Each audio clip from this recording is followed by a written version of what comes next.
ਅੱਜ ਦੀ ਗੁਰਮਤਿ ਕਲਾਸ ਵਿੱਚ ਹਾਜ਼ਰੀ ਭਰਨ ਵਾਲੇ ਸਾਰੇ ਵੀਰਾਂ ਭੈਣਾਂ ਨੂੰ ਜੀ ਆਇਆਂ ਨੂੰ ਆਖਦੇ ਹਾਂ। ਪਿਛਲੇ ਹਫਤੇ ਤੋਂ ਅਸੀਂ ਗੁਰੂ ਨਾਨਕ ਪਾਤਸ਼ਾਹ ਦੀ ਉਚਾਰਨ ਕੀਤੀ ਹੋਈ ਮਾਝ ਕੀ ਵਾਰ ਦੇ ਵਿਚਾਰ ਆਰੰਭ ਕੀਤੀ ਸੀ। ਦੋ ਪੌੜੀਆਂ ਅਤੇ ਉਹਨਾਂ ਦੇ ਨਾਲ ਦੇ ਸ਼ਲੋਕਾਂ ਦੀ ਵਿਚਾਰ ਅਸੀਂ ਕਰ ਚੁੱਕੇ ਹਾਂ। ਅੱਜ ਤੀਸਰੀ ਪੌੜੀ ਅਤੇ ਉਸ ਦੇ ਸ਼ਲੋਕਾਂ ਦੀ ਵਿਚਾਰ ਆਪ ਜੀ ਨਾਲ ਸਾਂਝੀ ਕਰਾਂਗੇ। ਆਓ ਪਹਿਲਾਂ ਸ਼ਲੋਕ ਦਾ ਪਾਠ ਕਰ ਲੈਂਦੇ ਹਾਂ। ਸ਼ਲੋਕ ਮਹਿਲਾ ਦੂਜਾ। ਅੱਖੀਂ ਬਾਝੋਂ ਵੇਖਣਾ ਬਿਨ ਕੰਨਾਂ ਸੁਣਨਾ, ਪੈਰਾਂ ਬਾਝੋਂ ਚੱਲਣਾ ਬਿਨ ਹੱਥਾਂ ਕਰਨਾ, ਜੀਭੇ ਬਾਝੋਂ ਬੋਲਣਾ ਇਉਂ ਜੀਵਤ ਮਰਨਾ। ਨਾਨਕ ਹੁਕਮ ਪਛਾਣ ਕੇ ਤਉ ਖਸਮੈ ਮਿਲਣਾ। ਕਲਾਸ ਦੀ ਆਰੰਭਤਾ ਤੋਂ ਪਹਿਲੇ ਗੱਲ ਚੱਲ ਰਹੀ ਸੀ ਵਿਸਮਾਦ ਦੀ। ਮੈਨੂੰ ਤਾਂ ਲੱਗਦਾ ਹੈ ਵੀ ਇਹ ਸ਼ਲੋਕ ਪੜ੍ਹ ਕੇ ਇਹਨੂੰ ਥੋੜਾ ਜਿਹਾ ਵੀ ਸਮਝ ਲਈਏ ਤੇ ਵਿਸਮਾਦ ਆਪੇ ਹੀ ਆਉਣਾ ਸ਼ੁਰੂ ਹੋ ਜਾਂਦਾ। ਗੁਰੂ ਸਾਹਿਬ ਨੇ ਡਿਸਕ੍ਰਿਪਸ਼ਨ ਹੀ ਐਸੀ ਦਿੱਤੀ ਹੈ ਜਿਹੜੀ ਇੱਕ ਵਾਰੀ ਇਨਸਾਨ ਨੂੰ ਅਚੰਭੇ 'ਚ ਪਾ ਦਿੰਦੀ ਹੈ ਕਿ ਗੱਲ ਹੋ ਕੀ ਰਹੀ ਹੈ। ਸੌਖੇ ਕੀਤਿਆਂ ਅਕਲ ਨਾਲ ਤਾਂ ਸਮਝ ਨਹੀਂ ਆਉਂਦੀ, ਪਰ ਗੁਰਬਾਣੀ ਦੇ ਵਿੱਚੋਂ ਹੋਰ ਵੀ ਇਸ ਤਰੀਕੇ ਦੇ ਵਿਚਾਰ ਦੇ ਦਰਸ਼ਨ ਕੀਤੇ ਜਾਣ ਤਾਂ ਥੋੜੇ ਬਹੁਤੀ ਇਸ ਗੱਲ ਦੀ ਝਲਕ ਪੈਂਦੀ ਹੈ ਕਿ ਗੁਰੂ ਸਾਹਿਬ ਸਾਨੂੰ ਕੀ ਸਮਝਾ ਰਹੇ ਹਨ। ਅਸੀਂ ਦੁਨੀਆ ਦੇ ਵਿੱਚ ਵਸਣ ਵਾਲੇ ਲੋਕ ਸਧਾਰਨ ਤੌਰ ਦੇ ਉੱਤੇ ਆਪਣੀਆਂ ਇਹਨਾਂ ਇੰਦਰੀਆਂ, ਅੱਖਾਂ, ਕੰਨਾਂ, ਹੱਥਾਂ, ਪੈਰਾਂ, ਜੀਭਾਂ ਦਾ ਇਸਤੇਮਾਲ ਕਰਨਾ ਜਾਣਦੇ ਹਾਂ। ਜੇ ਕਿਸੇ ਨੂੰ ਕੋਈ ਕੁਦਰਤੀ ਤੌਰ ਦੇ ਉੱਤੇ ਹੀ ਕਮੀ ਨਾ ਹੋਵੇ ਤਾਂ ਅਸੀਂ ਅੱਖਾਂ ਦੇ ਨਾਲ ਦੁਨੀਆ ਵੇਖਦੇ ਹਾਂ, ਕੰਨਾਂ ਨਾਲ ਸਾਰੀਆਂ ਆਵਾਜ਼ਾਂ ਸੁਣਦੇ ਹਾਂ, ਪੈਰਾਂ ਨਾਲ ਚੱਲਦੇ ਹਾਂ, ਹੱਥਾਂ ਨਾਲ ਕੰਮਕਾਰ ਕਰਦੇ ਹਾਂ, ਜੀਭ ਨਾਲ ਬੋਲਦੇ ਹਾਂ ਤੇ ਸਾਨੂੰ ਇਹ ਚੀਜ਼ਾਂ ਬੜੀਆਂ ਕੁਦਰਤੀ ਨੈਚੁਰਲ ਜਿਹੀਆਂ ਲੱਗਦੀਆਂ ਨੇ। ਪਰ ਇਸ ਸ਼ਲੋਕ ਦੇ ਅੰਦਰ ਜਦੋਂ ਅਸੀਂ ਇਹ ਪੜ੍ਹ ਰਹੇ ਹਾਂ ਕਿ ਅੱਖੀਂ ਬਾਝੋਂ ਵੇਖਣਾ ਬਿਨ ਕੰਨਾਂ ਸੁਣਨਾ, ਤਾਂ ਇੱਕ ਵਾਰੀ ਤਾਂ ਦਿਮਾਗ ਚੱਕਰ ਖਾ ਜਾਂਦਾ ਵੀ ਇਹ ਕਿਵੇਂ ਮੁਮਕਿਨ ਹੈ। ਸਾਨੂੰ ਤਾਂ ਇਹ ਤਰੀਕਾ ਆਉਂਦਾ ਹੀ ਨਹੀਂਗਾ ਕਿ ਅੱਖਾਂ ਤੋਂ ਬਿਨਾਂ ਵੀ ਵੇਖਿਆ ਜਾ ਸਕਦਾ ਹੈ, ਕੰਨਾਂ ਤੋਂ ਬਿਨਾਂ ਵੀ ਸੁਣਿਆ ਜਾ ਸਕਦਾ ਹੈ, ਪੈਰਾਂ ਤੋਂ ਬਿਨਾਂ ਚੱਲਣਾ।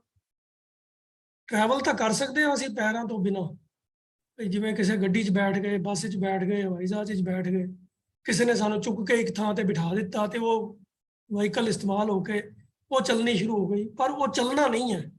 ਟਰੈਵਲ ਕਰਨਾ ਤਾਂ ਹੈ ਪਰ ਚੱਲਣਾ ਨਹੀਂ ਹੈ। ਗੱਲ ਚੱਲਣ ਦੀ ਹੋ ਰਹੀ ਹੈ। ਸੋ ਇਸ ਦੇ ਅੰਦਰ ਜੋ ਮੈਸੇਜ ਗੁਰੂ ਸਾਹਿਬ ਦੇ ਰਹੇ ਹਨ ਉਹਨੂੰ ਸਮਝਣਾ ਹੋਵੇ ਤਾਂ ਗੁਰਬਾਣੀ ਦੇ ਅੰਦਰ ਹੋਰ ਵੀ ਕੁਝ ਇੱਕ ਚੀਜ਼ਾਂ ਦੇਖਣੀਆਂ ਪੈਣਗੀਆਂ। ਜਿਵੇਂ ਇੱਕ ਗੱਲ ਆਉਂਦੀ ਹੈ, ਬਿਨ ਬੋਲਤ ਆਪ ਪਛਾਣੈ, ਜਾਂ ਬਿਨ ਜੇਵਾ ਜੋ ਜਪੈ ਹਿਆਏ। ਹਿਆਏ ਦਾ ਮਤਲਬ ਹਿਰਦੇ 'ਚ, ਹਿਰਦੇ ਦੇ ਵਿੱਚ ਕੋਈ ਜਪੇ ਜੀਭ ਤੋਂ ਬਿਨਾਂ ਬੋਲਿਆ ਆਪਣੇ ਆਪ ਦੀ ਪਛਾਣ ਕਰੇ ਤਾਂ ਕੁਝ ਇਸ਼ਾਰੇ ਮਿਲਣੇ ਸ਼ੁਰੂ ਹੋ ਜਾਂਦੇ ਹਨ ਕਿ ਇਹ ਗੱਲਾਂ ਕੋਈ ਦੁਨਿਆਵੀ ਨਜ਼ਾਰੇ ਮਾਣਨ ਦੀਆਂ, ਦੁਨਿਆਵੀ ਆਵਾਜ਼ਾਂ ਸੁਣਨ ਦੀਆਂ, ਦੁਨਿਆਵੀ ਕੰਮਕਾਰ ਕਰਨ ਦਾ ਇਹ ਸਬਜੈਕਟ ਨਹੀਂ ਹੈ। ਇਸ ਸ਼ਲੋਕ ਦਾ ਕਿਹਨੂੰ ਅੱਖਾਂ ਤੋਂ ਬਿਨਾਂ ਵੇਖਣਾ, ਕਿਹਨੂੰ ਕਿਹੜੀ ਚੀਜ਼ ਕੰਨਾਂ ਤੋਂ ਬਿਨਾਂ ਸੁਣਨੀ, ਕਿਸ ਪਾਸੇ ਪੈਰਾਂ ਤੋਂ ਬਿਨਾਂ ਚੱਲਣਾ, ਕਿਹੜਾ ਕੰਮ ਬਿਨਾਂ ਹੱਥਾਂ ਤੋਂ ਕਰਨਾ, ਕਿਹੜਾ ਬੋਲ ਜੀਭ ਤੋਂ ਬਿਨਾਂ ਬੋਲਣਾ। ਉਹ ਅੱਗੇ ਇਸ਼ਾਰਾ ਗੁਰੂ ਸਾਹਿਬ ਨੇ ਤੀਸਰੀ ਪੰਕਤੀ ਦੇ ਸੈਕੰਡ ਹਾਫ ਵਿੱਚ ਕੀਤਾ ਹੈ ਕਿ ਇਉਂ ਜੀਵਤ ਮਰਨਾ। ਪਰ ਇਹ ਇਸ਼ਾਰਾ ਵੀ ਬੜਾ ਗੁੰਝਲਦਾਰ ਹੈ। ਜੀਵਤ ਮਰਨਾ ਬਈ ਜਿਉਂਦੇ ਜੀ ਮਰਨਾ, ਇਹ ਹੋਰ ਥੋੜੀ ਗੁੰਝਲ ਪੈ ਗਈ। ਖੈਰ ਉਸ ਤੋਂ ਅਗਲੀ ਪੰਕਤੀ ਪੜ੍ਹੀ ਹੈ, ਨਾਨਕ ਹੁਕਮ ਪਛਾਣ ਕੇ ਤੋ ਖਸਮੈ ਮਿਲਣਾ। तो ਅਖੀਰਲੀ ਪੰਕਤੀ ਕਹਿੰਦੀ ਹੈ ਕਿ ਬਈ ਪ੍ਰਭੂ ਦਾ ਹੁਕਮ ਪਛਾਣ ਕੇ ਮਾਲਕ ਦੇ ਨਾਲ ਮਿਲਿਆ ਜਾ ਸਕਦਾ ਹੈ। तो ਇੰਨੀ ਗੱਲ ਤੋਂ ਇੱਥੋਂ ਥੋੜੀ ਸਪਸ਼ਟਤਾ ਮਿਲਦੀ ਹੈ कि इस श्लोक का सब्जेक्ट है खसम नूं मिलना। ਹੁਣ किस खसम की गल हो रही है ये तो सानू कोई कन्फ्यूजन होना नहीं चाहिए। अकाल पुरख की गल चल रही है, इन्ना तो असी अंदाजा लगा ही सकते हाँ। किसी होर मालक की गल नहीं हो रही, उसे मालक की गल हो रही है जो सारी सृष्टि नूं बनाने वाला, सारी सृष्टि की पालना करने वाला, सब जीवां नूं जीवन देने वाला, सर्व गुण समर्थ उस प्रभु की गल हो रही है। तो ਉਹਦੇ ਨਾਲ जो मिलाप है, ਅਸੀਂ ਬਾਣੀ 'ਚ ਹੋਰ भी बड़ी ਥਾਈਂ पढ़िया है कि भी जीवन का मकसद ही उस ਨਾਲ मिलाप हासिल करना है। तो अखीरली पंक्ति 'ਚ गुरु साहब ने कहा कि हुक्म पछाण के तो खसमै मिलना। हुक्म किसदा? हुक्म भी उसे मालक दा ही, उस प्रभु का हुक्म।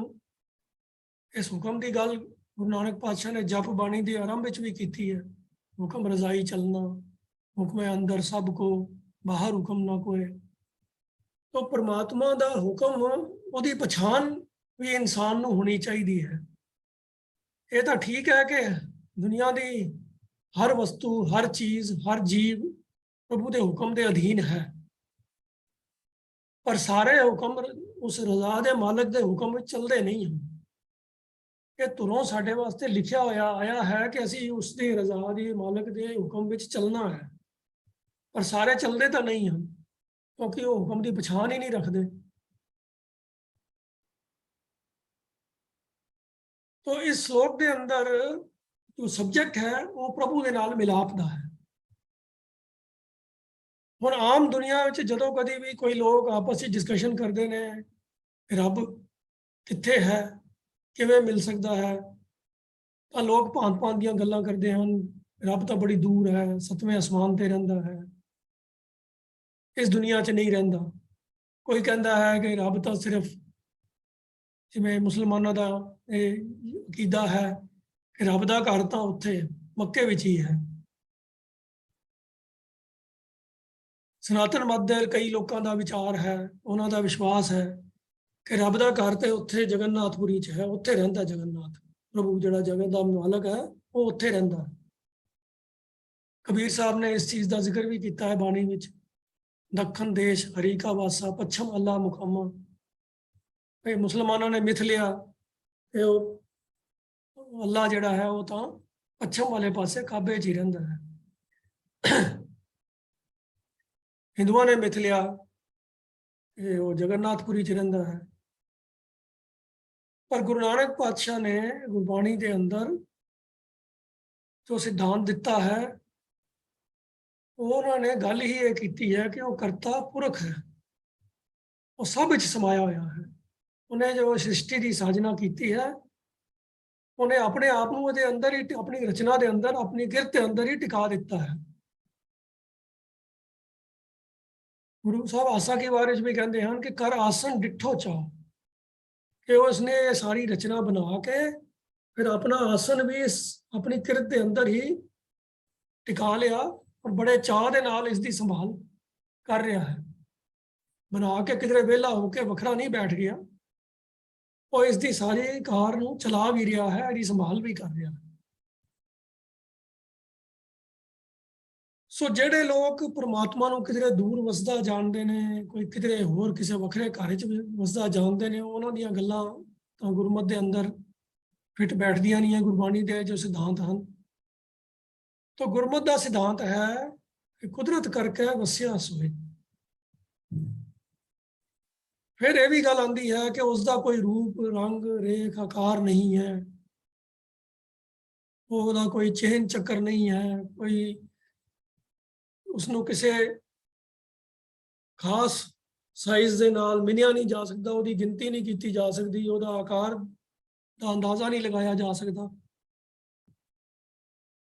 ਉਹਦੇ तक ਅਸੀਂ ਆਪਣੀਆਂ ਇਹਨਾਂ ਇੰਦਰੀਆਂ ਦੇ ਨਾਲ ਪਹੁੰਚ ਵੀ नहीं सकते, ਉਹ ਅਗੰਮ है, ਅਗੋਚਰ है।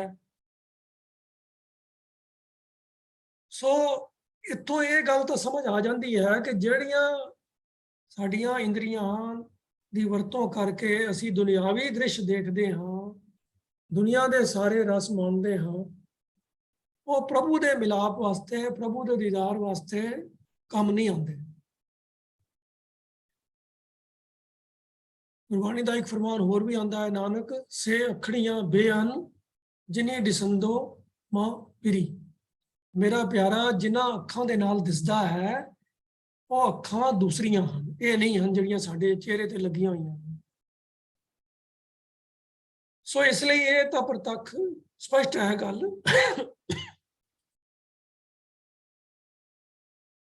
कि साडियां जिहड़ियां सरीरक अखां हन, जिहड़े सरीरक कन हन, पैर हन, हत्थ हन, जीभ हन, ये प्रभु दे दीदार वास्ते, प्रभु की गल सुनने वास्ते, प्रभु के रस्ते ते चलण वास्ते, ਉਹਦੇ नेड़े पहुंचण वास्ते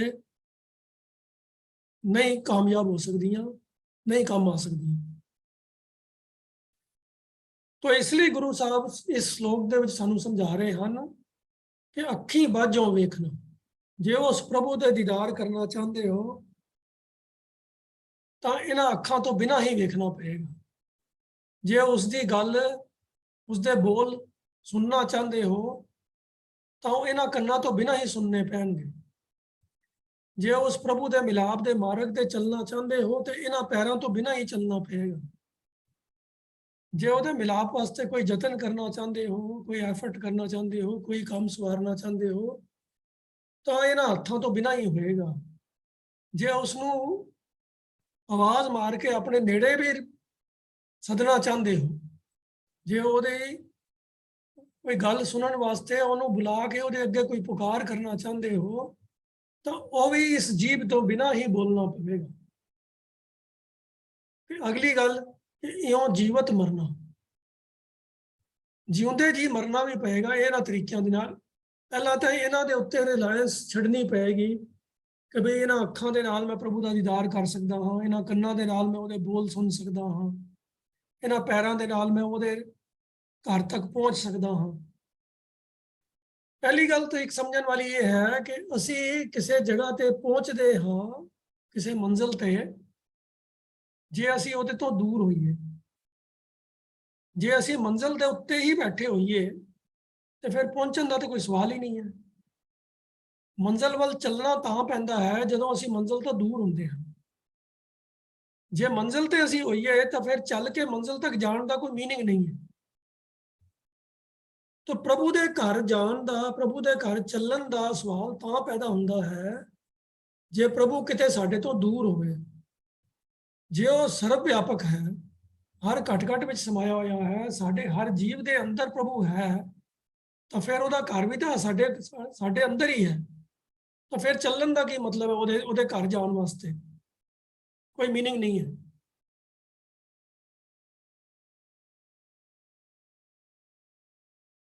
सो प्रभु के घर तक जाने वास्ते सानू जो दुनियावी चलन का जो एफर्ट है वो करना मीनिंगलैस है, उसका कोई मतलब नहीं है। पर गुरबाणी कुछ एक इशारा इस पासे भी देती है कि चरण चलो मार्ग गोबिंद, मिटे पाप।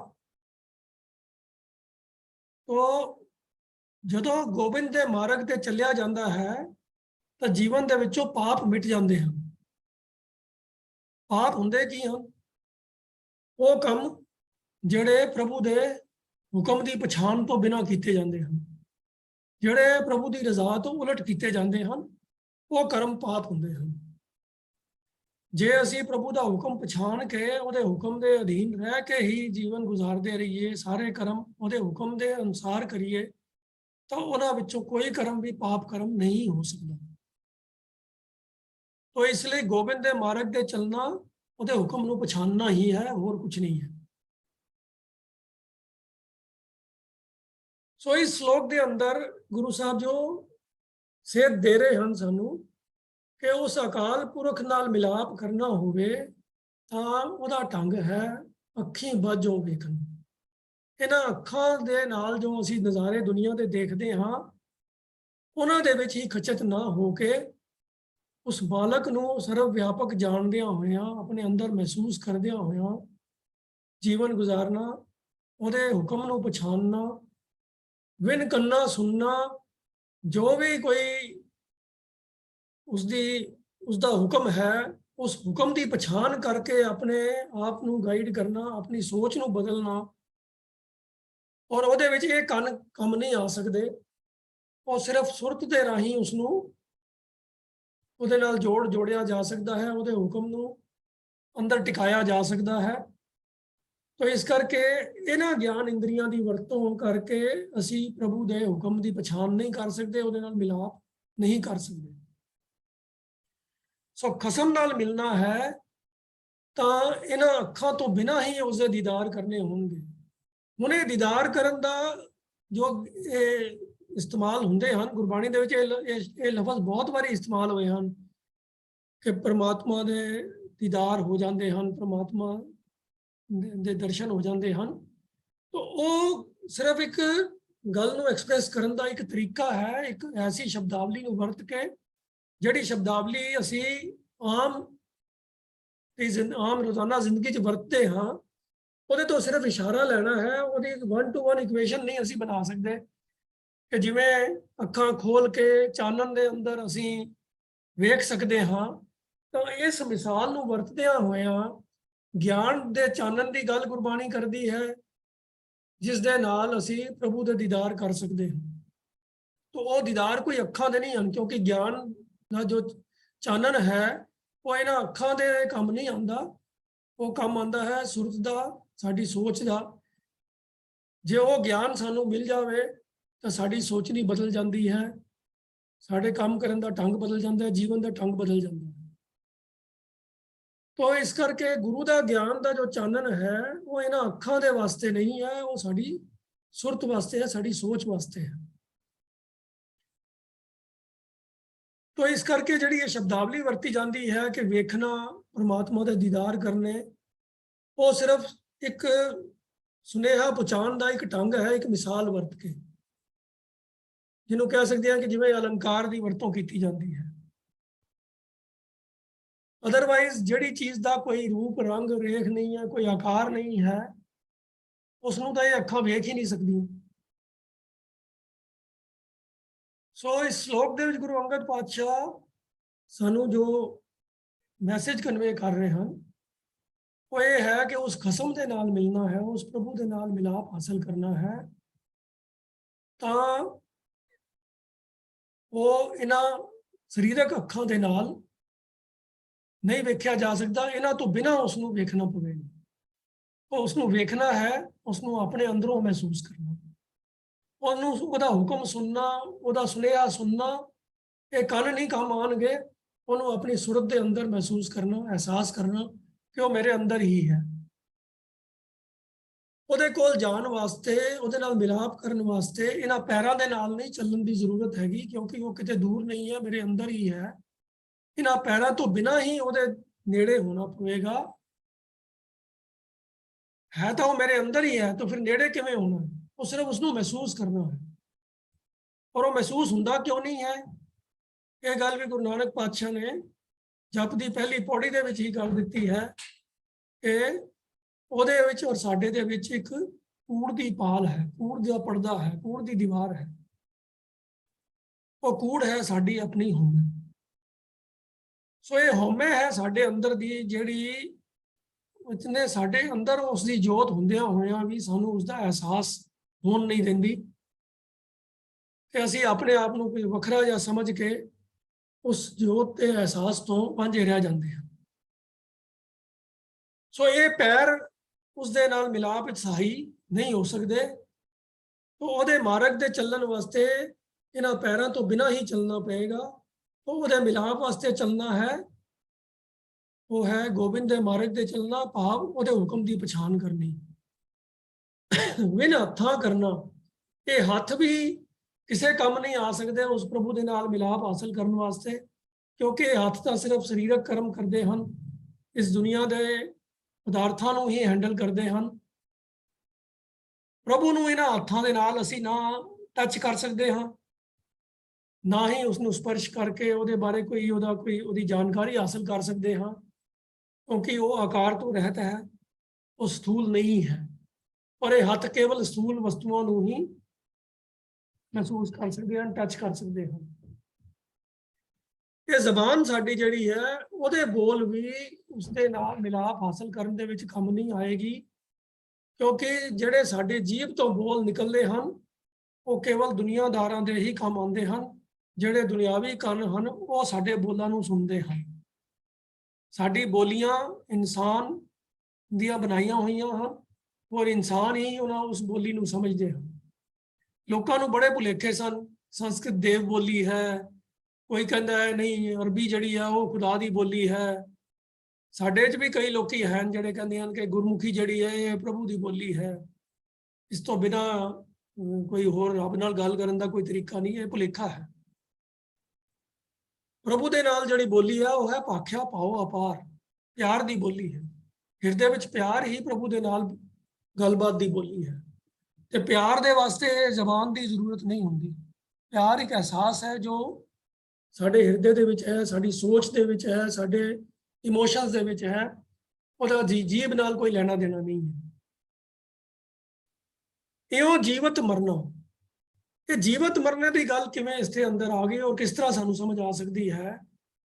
ਜਿਉਂਦੇ ਜੀ ਅਸੀਂ ਆਪਣੇ ਆਪ ਨੂੰ ਇੱਕ ਵੱਖਰੀ ਹਸਤੀ ਮਹਿਸੂਸ ਕਰਦੇ ਹਾਂ। ਆਪਣੇ ਸਰੀਰਕ ਇੰਦਰੀਆਂ ਦੀ ਵਰਤੋਂ ਕਰਦਿਆਂ ਹੋਇਆਂ ਅਸੀਂ ਇਹ ਸਮਝਦੇ ਹਾਂ ਕਿ ਅਸੀਂ ਕੁਝ ਕਰ ਰਹੇ ਹਾਂ, ਅਸੀਂ ਕੁਝ ਬਣਾ ਰਹੇ ਹਾਂ, ਅਸੀਂ ਕਮਾਈ ਕਰ ਰਹੇ ਹਾਂ, ਅਸੀਂ ਕਿਸੇ ਦੇ ਕੰਮ ਸਵਾਰ ਰਹੇ ਹਾਂ। ਜੀਵਨ ਜਿਉਣ ਦੇ ਵਾਸਤੇ ਅਸੀਂ ਆਪਣੇ ਆਪ ਨੂੰ ਪਾਲਣ ਵਾਸਤੇ ਅਸੀਂ ਕਈ ਤਰ੍ਹਾਂ ਦੇ ਕੰਮ ਕਰਦੇ ਹਾਂ। ਆਪਣੀ ਇੱਕ ਵੱਖਰੀ ਹੋਂਦ ਮਹਿਸੂਸ ਕਰਦੇ ਹਾਂ। ਇਹ ਭੁੱਲ ਜਾਂਦੇ ਹਾਂ ਕਿ ਜਿਹੜੀਆਂ ਅੱਖਾਂ ਵੇਖ ਦੀ ਵਰਤੋਂ ਕਰਕੇ ਅਸੀਂ ਦੁਨਿਆਵੀ ਨਜ਼ਾਰੇ ਦੇਖਦੇ ਹਾਂ, ਉਹਨਾਂ ਅੱਖਾਂ ਦੇ ਵਿੱਚ ਜੋਤ ਉਸ ਪ੍ਰਭੂ ਦੀ ਹੀ ਦਿੱਤੀ ਹੋਈ ਹੈ।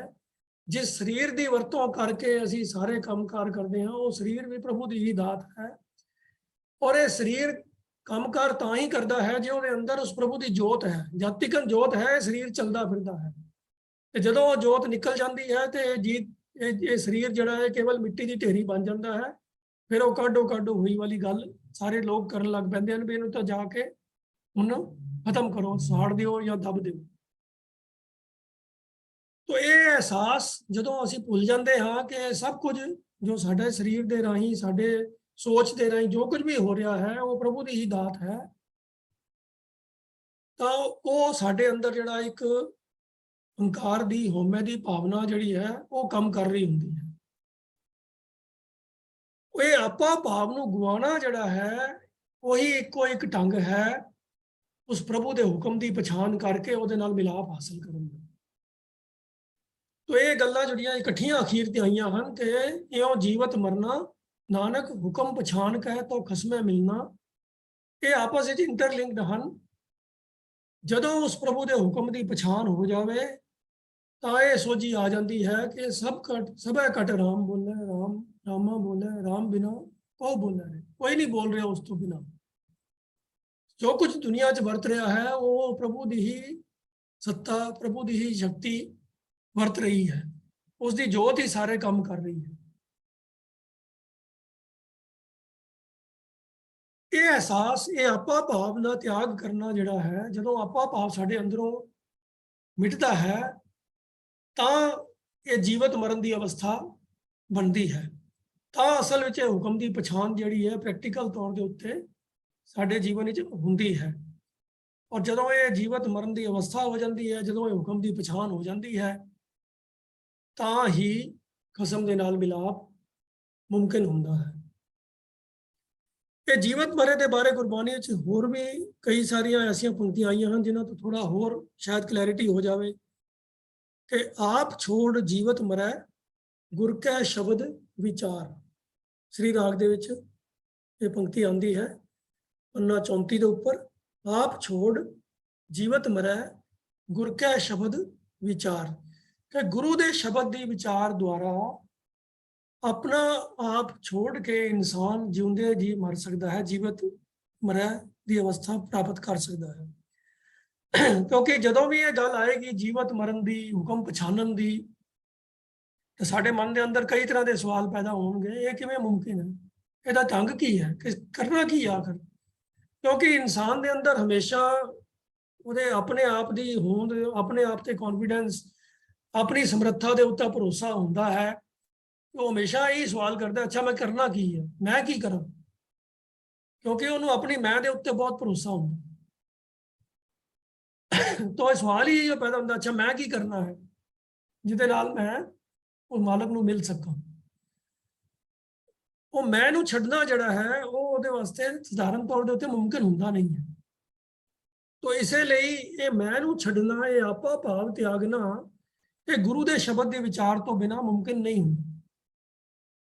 ਆਪਣੀ ਅਕਲ ਨੂੰ ਵਰਤ ਕੇ ਅਸੀਂ ਆਪਣੀ ਆਪ ਨੂੰ, ਆਪਣੀ ਮੈਂ ਨੂੰ ਨਹੀਂ ਛੱਡ ਸਕਦੇ। ਜਦੋਂ ਮੈਂ ਆਪਣੀ ਅਕਲ ਦੀ ਵਰਤੋਂ ਕਰਾਂਗਾ ਤੇ ਉਹ ਮੇਰੀ ਅਕਲ ਹੈ ਤੇ ਮੈਂ ਤਾਂ ਵਿੱਚ ਵੜ ਗਈ ਨਾ ਪਹਿਲਾਂ ਹੀ। ਉਹ ਆਪਾ ਭਾਵ ਤਾਂ ਮੁੱਕ ਹੀ ਨਹੀਂ ਸਕਦਾ ਜਦ ਤੱਕ ਮੈਂ ਆਪਣੀ ਅਕਲ ਦੀ ਵਰਤੋਂ ਕਰ ਰਿਹਾ ਹਾਂ। ਤਾਂ ਇਸ ਲਈ ਗੁਰੂ ਦੇ ਸ਼ਬਦ ਦੀ ਵਿਚਾਰ ਹੋਏਗੀ। ਗੁਰੂ ਦੇ ਸ਼ਬਦ ਦੇ ਅੱਗੇ ਆਪਣੀ ਅਕਲ ਦਾ, ਆਪਣੀ ਸਿਆਣਪ ਦਾ ਤਿਆਗ ਕਰਾਂਗੇ, ਆਪਾ ਭਾਵ ਤਾਂ ਹੀ ਖਤਮ ਹੋ ਸਕਣ ਦੀ ਪੋਸਿਬਿਲਿਟੀ ਬਣਦੀ ਹੈ। ਜਦ ਤੱਕ ਮੈਂ ਆਪਣੇ ਗਿਆਨ, ਆਪਣੀ ਨੌਲੇਜ, ਆਪਣੀ ਅਕਲ ਦੀ ਵਰਤੋਂ ਕਰਦਾ ਰਹਾਂਗਾ, ਮੈਂ ਆਪਾ ਭਾਵ ਨਹੀਂ ਛੱਡ ਸਕਦਾ, ਹੋਰ ਜੋ ਮਰਜ਼ੀ ਛੱਡ ਦੇ। ਸੋ ਇਸ ਲਈ ਆਪ ਛੋੜ ਜੀਵਤ ਮਰੈ, ਗੁਰ ਕਾ ਸ਼ਬਦ ਵਿਚਾਰ। ਇਸੇ ਗੱਲ ਨੂੰ ਹੀ ਇੱਕ ਹੋਰ ਪੰਕਤੀ ਗੁਰੂ ਸਾਹਿਬ ਨੇ ਇਸ ਤਰ੍ਹਾਂ ਫਰਮਾਇਆ ਹੈ, ਸਤਿਗੁਰ ਭਾਏ ਚੱਲੋ ਜੀਵਤਿਆਂ ਇਉਂ ਮਰੀਆ ਰਾਮ। ਜਿਉਂਦੇ ਜੀ ਇਸ ਤਰ੍ਹਾਂ ਮਰਿਆ ਜਾਂਦਾ ਹੈ ਕਿ ਸਤਿਗੁਰ ਦੇ ਭਾਣੇ ਦੇ ਵਿੱਚ ਚੱਲੋ, ਜੋ ਸਤਿਗੁਰ ਨੂੰ ਚੰਗਾ ਲੱਗਦਾ ਉਹੀ ਕਰੋ। ਫਿਰ ਉੱਥੇ in my opinion, in my view, as I think, ਇਹ ਸਭ ਗੱਲਾਂ ਛੱਡਣੀਆਂ ਪੈਂਦੀਆਂ। ਜੋ ਗੁਰੂ ਕਹਿੰਦਾ ਹੈ ਉਹਨੂੰ ਸਤ ਬਚਨ ਕਰਕੇ ਪ੍ਰਵਾਨ ਕਰਨਾ ਪੈਂਦਾ, ਉਹਦੇ ਮੁਤਾਬਕ ਹੀ ਵਿਚਰਨਾ ਪੈਂਦਾ ਹੈ। ਤੋ ਜੋ ਗੁਰੂ ਜਿਹੜਾ ਹੈ ਉਸ ਨੂੰ ਹੁਕਮ ਦੀ ਪਛਾਣ ਹੈ, ਉਹਦਾ ਜੋ ਦੱਸਿਆ ਹੋਇਆ ਮਾਰਗ ਹੈ ਉਹ ਹੁਕਮ ਪਛਾਣਨ ਵਿੱਚ ਸਹਾਈ ਹੋਏਗਾ ਤੇ ਖਸਮ ਦੇ ਨਾਲ ਮਿਲਾਪ ਹੋ ਜਾਏਗਾ। ਫਿਰ ਨਾ ਇਹਨਾਂ ਅੱਖਾਂ ਦੇ ਨਾਲ ਵੇਖਣ ਦੀ ਲੋੜ ਪਏਗੀ, ਨਾ ਇਹਨਾਂ ਕੰਨਾਂ ਦੇ ਨਾਲ ਸੁਣਨ ਦੀ ਲੋੜ ਪਏਗੀ, ਨਾ ਇਹਨਾਂ ਪੈਰਾਂ ਦੇ ਨਾਲ ਚੱਲਣ ਦੀ ਲੋੜ ਪਏਗੀ, ਨਾ ਇਹਨਾਂ ਹੱਥਾਂ ਦੇ ਨਾਲ ਕੁਝ ਕਰਨ ਦੀ ਲੋੜ ਪਏਗੀ, ਨਾ ਇਸ ਜੀਭ ਦੇ ਨਾਲ ਬੋਲਣ ਦੀ ਕੋਈ ਲੋੜ ਪਏਗੀ। ਗੁਰੂ ਦੇ ਪ੍ਰਭੂ ਦੇ ਹੁਕਮ ਦੀ ਪਛਾਣ ਹੋ ਜਾਏਗੀ ਜਦੋਂ ਸਤਿਗੁਰ ਭਾਏ ਚੱਲੋ ਦੀ ਗੱਲ ਨੂੰ ਅਸੀਂ ਜੀਵਨ ਵਿੱਚ ਅਪਣਾ ਲਵਾਂਗੇ। ਸੋ ਇੱਕ ਹੋਰ ਪੰਕਤੀ ਵੀ ਇਸ ਗੱਲ ਵੱਲ ਇਸ਼ਾਰਾ ਕਰਦੀ ਹੈ ਕਿ ਆਪ ਤਿਆਗ ਹੋਈਏ ਸਭ ਰੇਨਾ, ਜੀਵਤਿਆਂ ਇਉਂ ਮਰੀਆ। ਰੇਨ ਕਹਿੰਦੇ ਹਨ ਚਰਨ ਧੂੜ ਨੂੰ, ਮਿੱਟੀ ਨੂੰ। ਆਪ ਤਿਆਗ, ਜਦੋਂ ਇਨਸਾਨ ਆਪਣੀ ਮੈਂ ਮੇਰੀ ਨੂੰ ਤਿਆਗ ਦਿੰਦਾ ਹੈ ਤਾਂ ਫਿਰ ਉਹ ਕਿਸੇ ਨਾਲ ਮੁਕਾਬਲਾ ਵੀ ਨਹੀਂ ਕਰਦਾ ਕਿ ਮੈਂ ਵੱਡਾ ਕਿ ਮੈਂ ਛੋਟਾ। ਉਹ ਗਿਣਤੀਆਂ ਮਿੰਤੀਆਂ ਤੋਂ ਆਜ਼ਾਦ ਹੋ ਜਾਂਦਾ ਹੈ। ਤਾਂ ਉਸੇ ਚੀਜ਼ ਨੂੰ ਹੀ ਕਿਹਾ ਗਿਆ ਹੈ ਕਿ ਹੋਈਏ ਸਭ ਰੇਨਾ, ਸਭ ਦੀ ਰੇਨ। ਰੇਨ ਮਿੱਟੀ ਜਿਹੜੀ ਹੈ ਸਭ ਤੋਂ ਨੀਵੀਂ ਹੁੰਦੀ ਹੈ, ਪੈਰਾਂ ਦੇ ਵੀ ਥੱਲੇ ਹੁੰਦੀ ਹੈ। ਤਾਂ ਕੋਈ ਮੁਕਾਬਲਾ ਹੀ ਨਹੀਂ ਹੈ ਕਿਸੇ ਨਾਲ ਕਿ ਮੈਂ ਉੱਚਾ ਹਾਂ ਕਿੰਨਾ ਤੇ ਤੂੰ ਕਿੰਨਾ ਉੱਚਾ, ਸਭ ਦੇ ਥੱਲੇ। ਕਿਉਂਕਿ ਆਪਾ ਭਾਵ ਖਤਮ ਹੋ ਗਿਆ, ਕੋਈ ਕੰਪੈਰੀਜ਼ਨ ਨਹੀਂ, ਮੁਕਾਬਲਾ ਨਹੀਂ। ਸੋ ਇਹਨਾਂ ਚੀਜ਼ਾਂ ਤੋਂ ਸਿਰਫ ਇਸ਼ਾਰਾ ਹੈ ਕਿ ਜੋ ਸਤਿਗੁਰੂ ਨੂੰ ਦਾ ਦੱਸਿਆ ਹੋਇਆ ਮਾਰਗ ਹੈ ਉਸ ਨੂੰ ਅਗਰ ਜੀਵਨ ਵਿੱਚ ਅਪਣਾ ਲਿਆ ਜਾਵੇ ਤਾਂ ਪ੍ਰਭੂ ਦੇ ਹੁਕਮ ਦੀ ਪਛਾਣ ਹੋ ਸਕਦੀ ਹੈ। ਹੁਕਮ ਦੀ ਪਛਾਣ ਹੋ ਕੇ ਹੀ ਜੀਵਤ ਮਰਿਆ ਜਾ ਸਕਦਾ ਹੈ ਤੇ ਇਹੀ ਇੱਕ ਢੰਗ ਹੈ ਉਸ ਖਸਮ ਦੇ ਨਾਲ ਮਿਲਾਪ ਦਾ। ਤਾਂ ਇਹ ਸ਼ਲੋਕ ਸਾਨੂੰ ਇਹ ਬਾਹਰੀ ਇੰਦਰੀਆਂ ਦੇ, ਬਾਹਰੀ ਗਿਆਨ ਦੀ ਵਰਤੋਂ ਵੱਲੋਂ ਮੋੜ ਕੇ ਅੰਦਰ ਦੇ ਜੋ ਪ੍ਰਭੂ ਦਾ ਹੁਕਮ ਸਾਡੇ ਅੰਦਰ ਵਰਤ ਰਿਹਾ ਹੈ, ਜੋ ਉਹਦੀ ਜੋਤ ਸਾਡੇ ਅੰਦਰ ਟਿਕੀ ਹੋਈ ਹੈ, ਉਸ ਦੀ ਪਛਾਣ ਕਰਨ ਦੀ ਪ੍ਰੇਰਨਾ ਕਰਦਾ ਹੈ। ਔਰ ਉਹਦਾ ਢੰਗ ਹੈ ਗੁਰੂ ਦੇ ਦੱਸੀ ਹੋਈ ਸਿੱਖਿਆ ਦੇ ਅਨੁਸਾਰ ਚੱਲਣਾ, ਆਪਾ ਭਾਵ ਗਵਾ ਕੇ ਪ੍ਰਭੂ ਦੇ ਹੁਕਮ ਦੀ ਪਛਾਣ ਕਰਕੇ ਉਸ ਖਸਮ ਦੇ ਨਾਲ ਮਿਲਣ ਦਾ ਜੋ ਮਾਰਗ ਹੈ ਉਹ ਇਸ ਸ਼ਲੋਕ ਵਿੱਚ ਗੁਰੂ ਸਾਹਿਬ ਸਾਨੂੰ ਸਮਝਾ ਰਹੇ ਹਨ। ਅਗਲੇ ਸ਼ਲੋਕ ਜੋ ਗੁਰੂ ਅੰਗਦ ਦੇਵ ਜੀ ਦਾ ਸ਼ਲੋਕ ਹੈ, ਮਹਲਾ ਦੂਜਾ। ਦਿਸੈ ਸੁਣੀਐ ਜਾਣੀਐ ਸਾਉ ਨ ਪਾਇਆ ਜਾਏ, ਰੋਲਾ ਟੁੰਡਾ ਅੰਧੁਲਾ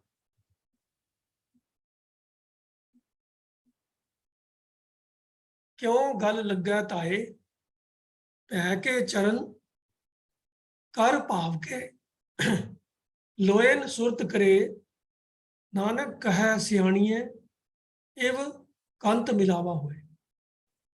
ਆਖਰੀ ਪੰਕਤੀ ਤੋਂ ਸਾਨੂੰ ਇਸ਼ਾਰਾ ਮਿਲ ਰਿਹਾ ਹੈ ਕਿ ਗੁਰੂ ਸਾਹਿਬ ਸਾਨੂੰ ਸਮਝਾ ਰਹੇ ਹਨ ਕਿ ਕਿਵੇਂ ਕੰਤ ਨਾਲ ਮਿਲਾਪ ਹੁੰਦਾ ਹੈ। ਕੰਤ ਦਾ ਆਖਰੀ ਅਰਥ ਹੈ ਪਤੀ, ਪਰਮਾਤਮਾ ਵਾਸਤੇ ਲਫ਼ਜ਼ ਆਇਆ ਇਸ਼ਾਰਾ ਹੈ। ਖਸਮ ਦਾ ਵੀ ਅਰਥ ਆਖਰੀ ਅਰਥ ਹੁੰਦਾ ਹੈ ਮਾਲਕ। और आम तौर पर दुनियावी भारतीय समाज के अंदर ਜਿਹੜੇ रिश्ते हैं ਉਹਦੇ अंदर इस्त्री के पति ਨੂੰ भी खसम भी किया जाता है, क्योंकि जो पुराने समाज के अंदर जो वरतो वरतारा ਸੀਗਾ ਉਹਦੇ ਵਿੱਚ इस्त्री का मालक ही ਉਹਨੂੰ ਗਿਣਿਆ ਜਾਂਦਾ ਸੀਗਾ। सो कंत खसम ये सब अखर ਜਿਹੜੇ ਹਨ ਇੱਥੇ परमात्मा वास्ते ਵਰਤੇ गए हैं। तो ਹੁਣ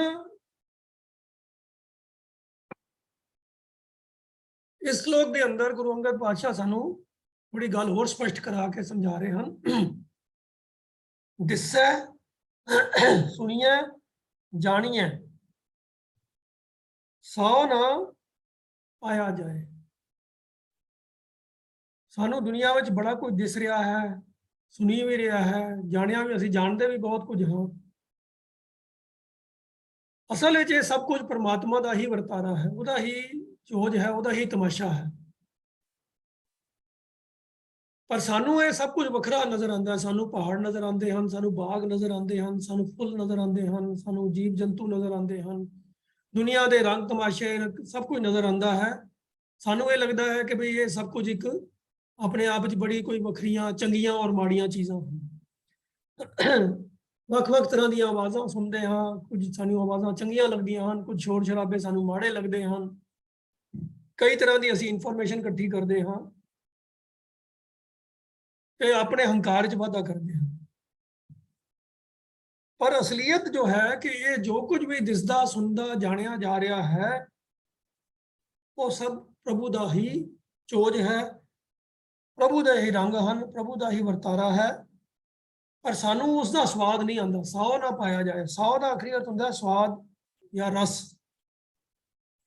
असी देखते हाँ क्योंकि असी अखां नाल वेखते हाँ, सुनते हाँ कन्नां नाल सुनते हाँ, और अपनी सोच दिमाग की वरतों करके जो कुछ भी जानकारी हासिल करते हाँ ते उन्होंने सब कुछ नूं अपने ही तरीके दे नाल ਵੱਖ-ਵੱਖ ਖਾਨਿਆਂ ਦੇ ਵਿੱਚ ਉਹਨਾਂ ਨੂੰ ਫਿੱਟ ਕਰ ਲੈਂਦੇ ਹਾਂ।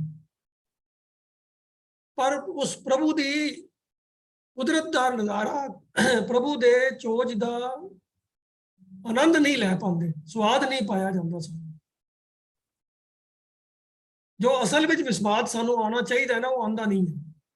गुरु नानक पातशाह ने तो श्लोक के आसा की वार के कहता सी विस्माद नाद, विस्माद वेद, विस्माद जी, विस्माद भेद। वो इतने वखरियां वखरियां कई सारिया चीज़ों का डिस्क्रिप्शन एग्जाम्पल दे के बेसिकली जो मैसेज सीगा कि सारी कुदरत ही विस्माद, वेख विडान रहा विस्माद। पर नाल अगे इशारा भी देता सी नानक बुझन पूरे भाग। तो वो पूरे भाग होंगे हैं हुक्म पछाण के, तो हुक्म की पछाण होंगी है गुरु के उपदेश की कमाई करके, गुरु की सिक्ख्या के अनुसार चल के। तो ਉਹਦੇ बगैर जो कुछ इंसान करता है दिसै सुनिए जानिए सौ ना पाया जाए। है तो सब कुछ प्रभु का ही वरतारा, प्रभु की ही खेड, प्रभु के ही चोज हैं, पर सानू ਉਹਦੇ चो रस नहीं मिलता, स्वाद नहीं आता, आनंद नहीं आता। ये इस तरीके की एक अवस्था बन जाती है कि जिवें एक इशारे नाल गल गुरु साहब ने अगली पंक्ति च कीती है कि मानो एक पति और पत्नी इको ही सेज के उत्ते बैठे हुए हैं, दोवां दे अंदर मिलाप फिर भी नहीं हो रहा। गुरबाणी एक पंक्ति भी आती है, सेज एक पे मिलन दुहेरा या दुहेला, इस तरह कोई लफज है, मतलब औखा हो गया है, इको सेज ते दोनों मौजूद ने पर मिलाप नहीं हो रहा। तो उस तरह की गल अगली पंक्ति गुरु साहब कर रहे हैं कि रोला टुंडा अंधुला क्यों गल लगे ताए, कि ये जीव तो रोला है, आप लूला है, पैरों तो बिना है, ये टुंडा है, हथा तो बगैर है, अंधुला है, ये अन्ना है, अखा तो बगैर है। क्यों गल लगत है, क्यों का मतलब होंगे किवें। इतने क्यों हमेशा गुरबाणी बहुत ही बारी जो क्यों लफ्ज आया है विद फ्यू एक्सैप्शनस, क्यों हमेशा हाउ के अर्थों में आया, ना कि वाई के अर्थों में।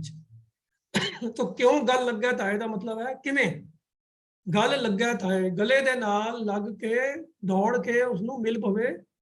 भाई जो इको ही सेज ते इकट्ठे ही बैठे हैं तो क्यों नहीं पत्नी अपने पति नाल गले लग सकती। तो ਉਹਦਾ जो वजह है वो यही है कि ਉਹਦੇ अंदर जे आपा भाव मौजूद है,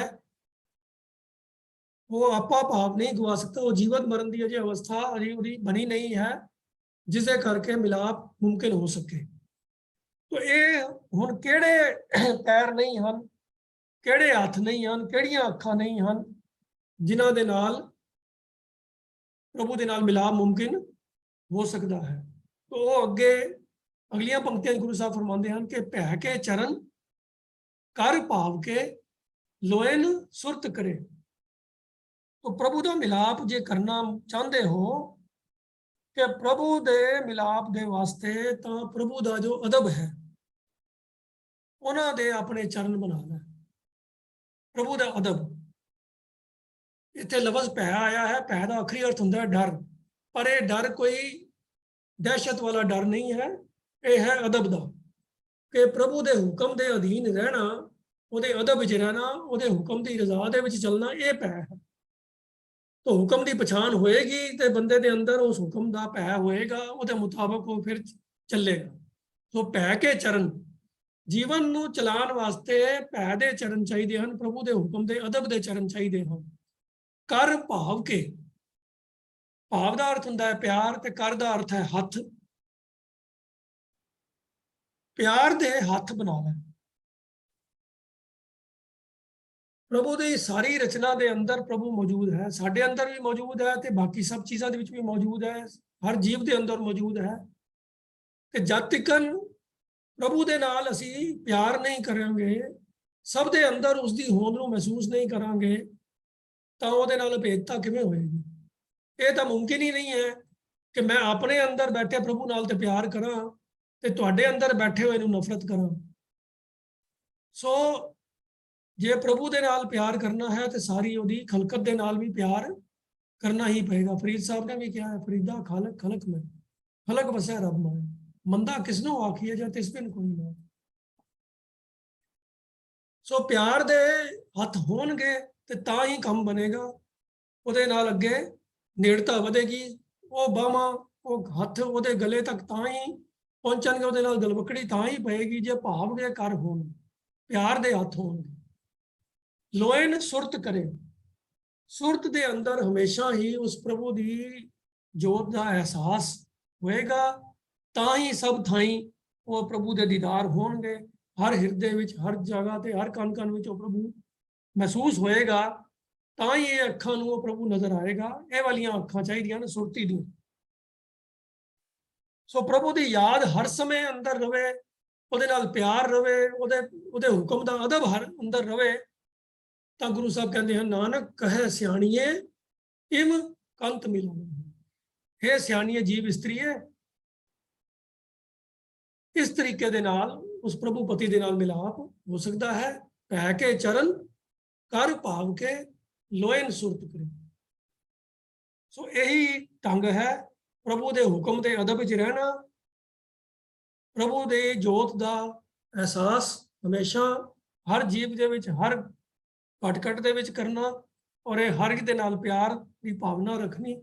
यही एक तरीका है उहदे नाल मिलाप का, जिसनों पिछले श्लोक च कहा सी कि नानक हुक्म पछाण कै तो खसमै मिलना, नानक कहे सियाणीए इव कंत मिलावा होए। आओ हुण पौड़ी दे विच देखिए गुरु साहब ने की सानू संदेश दिता है।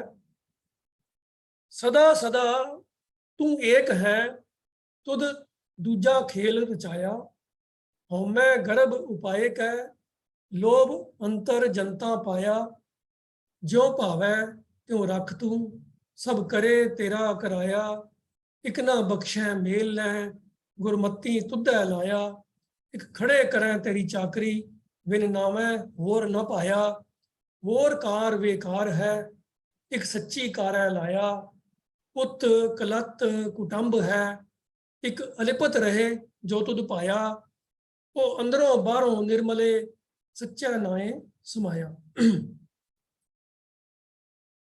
परमात्मा नूं सीधा संबोधन करके गुरु साहब कहते हैं कि हे प्रभु सदा सदा तू एक है, तू सदा ही इको एक, तू आपे ही आप है, तेरे तो छूट होर कोई नहीं है। पर ये तेरा ही चोज है कि ये जगत रूपी दूजा खेल तेरी ही रचना है, तू ये आप रचिया है। जिवें आसा की वार च कहंदे हैं ना, आप ही ने आप साजियो, आप ही ने रचियो नौ, दुई कुदरत साजी है। तो ये दुई जड़ा दूजा साजना है, वो दूजा खेल प्रभु ने रचाया है। तुद दूजा खेल रचाया, ये जगत की रचना करके तू एक खेड तमाशा रच दिता है। हुण इस तमाशे का ये पार्ट है कि हौमै गर्भ उपायक है, लोभ अंतर जनता पाया। कि तो जीवां दे अंदर हौमै हंकार लोभ आदि उन्हां दे अंदर टिका दिते हैं।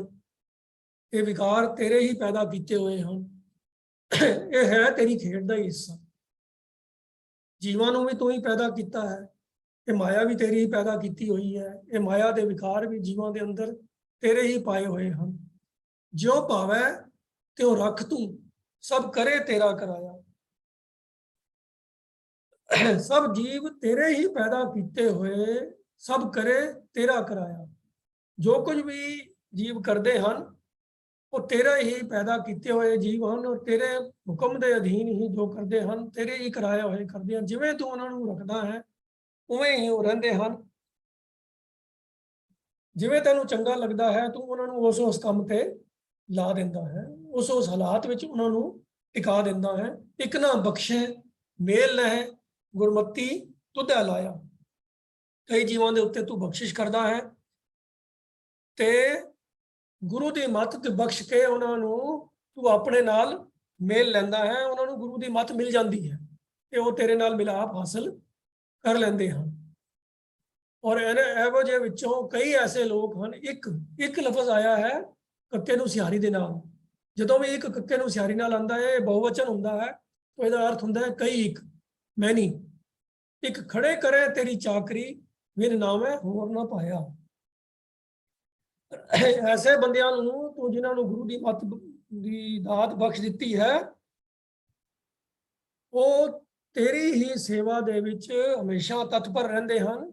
मानो तेरी नौकरी करने वास्ते, तेरे हुक्म की कार कमान वास्ते वो हर वेले तत्पर खड़े हैं। और उन्होंने तेरे नाम तो तेरी सिफत सलाह तो छुट होर कुछ चंगा ही नहीं लगता। वो कोई होर काम नहीं करते, वो सिर्फ तेरे नाम के नाल ही जुड़े रहते हैं, तेरी ही सेवा दे विच हमेशा वो तत्पर होंदे हैं। होर कार बेकार है, एक सच्ची कार है लाया। उन्होंने वास्ते होर कोई काम सब जड़े हैं वो बेकार हैं। वो हमेशा अपना ध्यान, अपना जो परपज है जीवन का, वो तेरी ही चाकरी, तेरी ही सिफत सलाह नूं ही अपने जीवन की कार मनते हैं, जीवन का मकसद मनते हैं। सो उन्होंने सुरत हमेशा ही तेरे नाल ही जुड़ी रहती है। तो दुनिया के जिन्ने होर संबंध हैं, पुत कलत कुटुंब है, एक अलिपत रहे जो तुद पाया। पुत्र हैं, इस्त्री है, होर परिवार के जी हैं, वो उन्होंने तो निर्लेप रहते हैं, उन्होंने अटैचमेंट नहीं करते। अपने दुनियावी फर्ज पूरे करदियां हुए भी उन्होंने जो सोच है, सुरत है, वो हमेशा तेरे प्यार में ही, तेरे नाल ही लीन रहती है। वो उन्होंने संबंधा रिश्तेदारों के नाल, बच्चों के नाल अटैचमेंट होके तेरे तेरे प्यार नूं नहीं भुलते। तो दुनियावी रिश्तियां संबंधां तो, दुनियावी पदार्थां तो निर्मोह रहते हैं, उन्होंने मोह नहीं पैंदा उहदे नाल। ओए अंदरों बाहरों निर्मले सच्चे नाए समाया। ओए लफज हाहे नूं सियारी नाल आया है, ये ओ लफज का बहुवचन है। वो लफज जिहड़ा हाहे नूं औंकड़ दे नाल आंदा, उहदा मतलब हुंदा एक वचन का ओ, थर्ड परसन। इत्थे ओए बहुत बहुवचन च आया है कि ऐसे जीव जड़े हैं वो अंदरों बाहरों निर्मले होंगे हैं। उन्होंने अंदर कोई कपट नहीं होंदा, कोई छल फरेब नहीं होंदा। छल फरेब कोई क्यों करता है? जदों उहदे अंदर ये एहसास होंदा है कि दूजा बंदा बेगाना है तो मैं अपने आप च एक वखरी वस्तु हाँ, वखरा हाँ, मेरी होंद वखरी है, दूजे के अंदर कुछ होर है। तो दूजे के कोल जिहड़ा धन पदार्थ है वो मेरे को आ जाए तो मैनूं नफा हो जाए, तो दूजे का नुकसान करके मैं अपना नफा करने की भावना के नाल छल कपट करता हाँ, झूठ बोलता हाँ, दूजे नूं धोखा देंदा हाँ। ਪਰ ਜਿਸਨੂੰ ਸਭ ਜਗ੍ਹਾ ਪ੍ਰਭੂ ਹੀ ਪ੍ਰਭੂ ਨਜ਼ਰ ਆਉਂਦਾ ਹੋਵੇ, ਘਟ ਘਟ ਮੈਂ ਹਰਜੂ ਬਸੈ, ਜਿਹਨੂੰ ਹਰ ਜਗ੍ਹਾ ਪ੍ਰਭੂ ਦੀ ਜੋਤ ਨਜ਼ਰ ਆਉਂਦੀ ਹੋਵੇ ਤੇ ਫਿਰ ਉਹ ਛਲ ਕਪਟ ਕਿਹਦੇ ਨਾਲ ਕਰੇਗਾ? ਪ੍ਰਭੂ ਪ੍ਰਭੂ ਨਾਲ ਛਲ ਨਹੀਂ ਕਰ ਸਕਦਾ। ਉਹ ਪ੍ਰਭੂ ਦੀ ਜੋਤ ਨਾਲ ਛਲ ਨਹੀਂ ਕਰ ਸਕਦੀ। ਉਹ ਅੰਦਰੋਂ ਬਾਹਰੋਂ ਨਿਰਮਲੇ ਸੱਚੇ ਨਾਏ ਸਮਾਇਆ। ਉਹ ਕੇਵਲ ਤੇ ਕੇਵਲ ਸਦਾ ਕਾਇਮ ਰਹਿਣ ਵਾਲੇ ਉਸ ਪ੍ਰਭੂ ਦੇ ਨਾਮ ਦੇ ਵਿੱਚ ਹੀ ਲੀਨ ਰਹਿੰਦੇ ਹਨ। ਹਮੇਸ਼ਾ ਹੀ ਉਹਦੇ ਹੁਕਮ ਦੀ ਕਾਰ ਹੀ ਕਮਾਉਂਦੇ ਹਨ, ਉਹਦੇ ਭਾਣੇ ਦੇ ਅੰਦਰ ਚੱਲਦੇ ਹਨ, ਉਹਦੀ ਰਜ਼ਾ ਦੇ ਵਿੱਚ ਰਾਜ਼ੀ ਰਹਿੰਦੇ ਹਨ। ਦੁਨਿਆਵੀ ਕੋਈ ਚੀਜ਼ ਉਹਨਾਂ ਨੂੰ ਆਪਣੇ ਵੱਲ ਅਟਰੈਕਟ ਨਹੀਂ ਕਰਦੀ, ਖਿੱਚਦੀ ਨਹੀਂ ਹੈ। ਉਹ ਦੁਨਿਆਵੀ ਵਸਤੂਆਂ ਦੀ ਵਰਤੋਂ ਕਰਦੇ ਹਨ ਸਰੀਰਕ ਕਾਰ ਕਮਾਈ ਕਰਨ ਵਾਸਤੇ, ਸਰੀਰ ਦੀ ਸੰਭਾਲ ਵਾਸਤੇ। ਉਹ ਕਿਉਂਕਿ ਸਰੀਰ ਦੀ ਵਰਤੋਂ ਕਰਨੀ ਹੈ ਉਹਨਾਂ ਨੇ ਕੇਵਲ ਤੇ ਕੇਵਲ ਪ੍ਰਭੂ ਦੇ ਨਾਲ ਪਿਆਰ ਦਾ ਰਿਸ਼ਤਾ ਜੋੜਨ ਵਾਸਤੇ। ਉਹ ਇਹ ਇੱਕ ਟੂਲ ਹੈ, ਸਿਰਫ ਇੱਕ ਤਰੀਕਾ ਹੈ ਪ੍ਰਭੂ ਦੇ ਪਿਆਰ ਦੇ ਵਿੱਚ ਜੁੜੇ ਰਹਿਣ ਦਾ। ਕੋਈ ਅਟੈਚਮੈਂਟ ਨਹੀਂ ਹੁੰਦੀ। ਇਹ ਰਿਸ਼ਤੇਦਾਰ, ਪਰਿਵਾਰ, ਟੱਬਰ, ਇਹ ਸਭ ਇੱਕ ਉਸ ਪ੍ਰਭੂ ਦੀਆਂ ਦਾਤਾਂ ਹਨ ਜਿਨ੍ਹਾਂ ਦੇ ਵਿੱਚੋਂ ਵੀ ਉਹ ਪ੍ਰਭੂ ਦਾ ਦੀਦਾਰ ਕਰਦੇ ਹਨ। ਸੋ ਸਭ ਥਾਈਂ ਦੇ ਉੱਤੇ ਉਹਨਾਂ ਨੂੰ ਉਹ ਪ੍ਰਭੂ ਦੀ ਹੀ ਜੋਤ ਨਜ਼ਰ ਆਉਂਦੀ ਹੈ। ਉਹਨਾਂ ਦੇ ਅੰਦਰੋਂ ਹਉਮੈ ਔਰ ਹੰਕਾਰ ਦੀ ਭਾਵਨਾ ਮਿਟ ਜਾਂਦੀ ਹੈ, ਪਾਪਾ ਭਾਵ ਖਤਮ ਹੋ ਜਾਂਦਾ ਹੈ, ਜੀਵਤ ਮਰਨ ਵਾਲੀ ਅਵਸਥਾ ਬਣ ਜਾਂਦੀ ਹੈ। ਪਰ ਇਹ ਸਭ ਕੁਝ ਹੁੰਦਾ ਕਿਹਨਾਂ ਦੇ ਵਾਸਤੇ, ਕਿਹਨਾਂ ਦੇ ਅੰਦਰ ਹੈ? ਇਕ ਨਾ ਬਖਸ਼ੈ ਮੇਲ ਲਹੈ ਗੁਰਮਤੀ ਤੁਧੈ ਲਾਇਆ। ਜਿਨ੍ਹਾਂ ਨੂੰ ਤੂੰ ਪ੍ਰਭੂ ਬਖਸ਼ਿਸ਼ ਕਰਕੇ ਆਪ ਗੁਰੂ ਦੀ ਮੱਤ ਦੁਆਰਾ ਆਪਣੇ ਨਾਲ ਮਿਲਾਪ ਕਰ ਲੈਂਦਾ ਹੈ, ਇਹ ਉਹਨਾਂ ਦੀ ਅਵਸਥਾ ਬਣਦੀ ਹੈ। ਨਹੀਂ ਤਾਂ ਆਮ ਤੇਰੇ ਖੇਡ ਜਿਹੜਾ ਹੈ, ਤੇਰੀ ਜਿਹੜੀ ਸ੍ਰਿਸ਼ਟੀ ਹੈ, ਤੂੰ ਆਪ ਹੀ ਇਹ ਖੇਡ ਰਚਾਇਆ ਹੈ ਕਿ ਹਉਮੈ ਗਰਭ ਉਪਾਏ ਕਹਿ ਲੋਭ ਅੰਤਰ ਜਨਤਾ ਪਾਇਆ। ਇਹ ਸਭ ਤੇਰਾ ਹੀ ਕਰਿਆ ਕਰਾਇਆ ਹੈ, ਜਿਉਂ ਭਾਵੈ ਤਿਉਂ ਰੱਖ ਤੂੰ। ਸੋ ਇਹ ਜੀਵਾਂ ਦੇ ਆਪਣੇ ਵਾਸ ਵਿੱਚ ਨਹੀਂ ਹੈ। ਜੀਵਾਂ ਦੇ ਅੰਦਰ ਤਾਂ ਲੋਭ ਵੀ ਹੈ, ਹਉਮੈ ਵੀ ਹੈ, ਹੰਕਾਰ ਵੀ ਹੈ, ਸਭ ਕੁਝ ਹੈ। ਤੇ ਉਹ ਪ੍ਰਭੂ ਦੇ ਪਿਆਰ ਤੋਂ ਵਾਂਝੇ ਰਹਿ ਜਾਂਦੇ ਹਨ। ਆਪਣੇ ਅੰਦਰ ਪ੍ਰਭੂ ਦੀ ਜੋਤ ਹੁੰਦਿਆਂ ਹੋਇਆਂ ਵੀ ਉਹਦੇ ਤੋਂ ਅਵੇਸਲੇ ਰਹਿ ਜਾਂਦੇ ਹਨ। ਪਰ ਜਿਨ੍ਹਾਂ ਦੇ ਉੱਤੇ ਪ੍ਰਭੂ ਬਖਸ਼ਿਸ਼ ਕਰਕੇ ਗੁਰੂ ਦੇ ਨਾਲ ਮਿਲਾਪ ਕਰਾ ਦਿੰਦਾ ਹੈ, ਉਹ ਗੁਰਮਤੀ ਤੁਧੈ ਲਾਇਆ। ਉਹ ਪ੍ਰਭੂ ਆਪ ਹੀ ਲਾਉਂਦਾ ਹੈ ਤੇ ਆਪਣੇ ਨਾਲ ਮੇਲ ਲੈਂਦਾ ਹੈ। ਫਿਰ ਉਹ ਆਪਣਾ ਸਾਰੇ ਜੀਵਨ ਦੀ ਕਾਰ ਜਿਹੜੀ ਹੈ ਉਹ ਪ੍ਰਭੂ ਦੇ ਹੁਕਮ ਦੇ ਅਨੁਸਾਰ ਹੀ ਕਰਦੇ ਹਨ। ਬਿਨ ਬਿਨ ਨਾਮੈ ਹੋਰ ਨਾ ਪਾਇਆ। ਹੋਰ ਕਾਰ ਬੇਕਾਰ ਹੈ, ਇੱਕ ਸੱਚੀ ਕਾਰ ਹੈ। ਇਹ ਮੁਮਕਿਨ ਤਾਂ ਹੀ ਹੁੰਦਾ ਹੈ ਜੋ ਪ੍ਰਭੂ ਦੀ ਬਖਸ਼ਿਸ਼ ਜਿਨ੍ਹਾਂ ਤੇ ਉੱਤੇ ਹੁੰਦੀ।